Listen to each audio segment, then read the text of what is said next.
Immeubles habités par des Arabes dans un bidonville, non loin d'un cimetière. Là aussi, on a ici les drapeaux du FLN.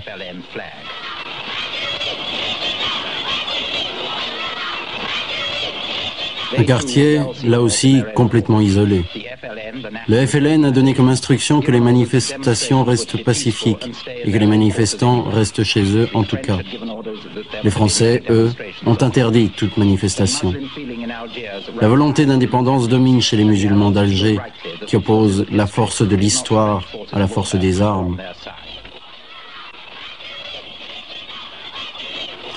Une auto blindée tire quelques rafales contre le bidonville et les troupes s'avancent pour briser la démonstration et s'emparer du drapeau FLN.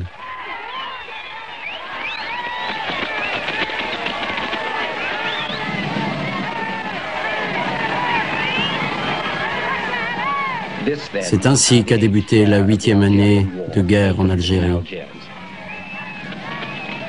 Les quartiers européens d'Alger sont pratiquement déserts. Les magasins sont fermés. L'organisation de l'armée secrète, dans son défi à De Gaulle de conserver l'Algérie française, a donné ordre d'éviter tout incident.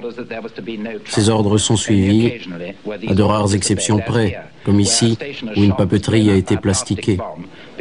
Son propriétaire refusait de cotiser à l'OAS et était soupçonné de rapatrier ses biens en France. On n'abandonne pas l'Algérie.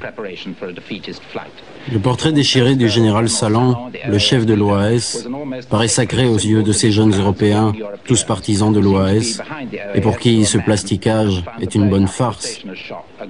Les forces de l'ordre les dispersent bien poliment.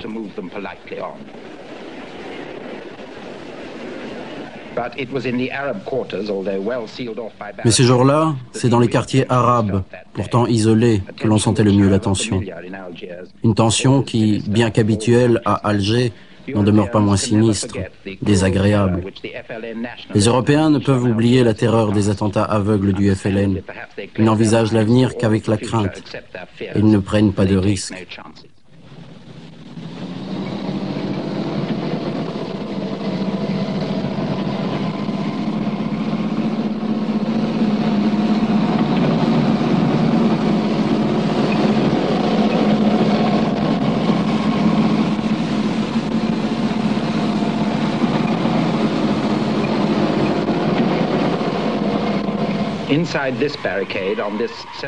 Ce 1er novembre 61, 7e anniversaire du début de la guerre, dans une vallée, les cris des manifestants, les drapeaux agités et la troupe qui intervient. Mais ici, les choses tournent différemment. La falaise est surmontée par un vaste immeuble. Les habitants sont au balcon.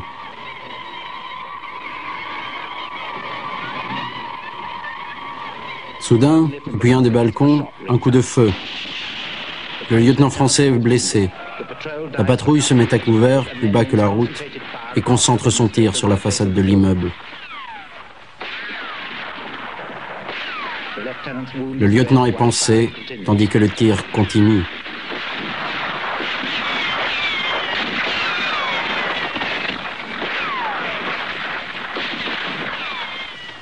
Soudain, le calme revient.